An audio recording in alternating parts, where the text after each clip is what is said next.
Biləsuvarda körpə ana bətnində ölüb. Hamilə qadın körpəsini dünyaya gətirmədən itirdiyinə görə həkimləri günahlandırır. Ailə iddia edir ki, Biləsuvar rayon mərkəzi xəstəxanasında anaya lazımi tibbi yardım göstərilmədiyindən ana övladını itirib. Rəşad Hüseynov deyir ki, 33 yaşlı həyat yoldaşı Seyarə Hüseynova hamiləlik dövründə hər ay həkim müayinələrindən keçib. Həkimlər ananın və körpənin sağlamlığında hər hansı problemin olduğunu deməyiblər. Anada sadəcə qan azlıq olub.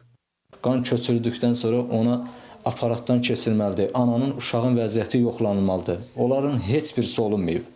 Rəşad Hüseynov iddia edir ki, həyat yoldaşına həkimlər qanı az-az yox, elə birbaşa vurublar və problem də bundan sonra başlayıb.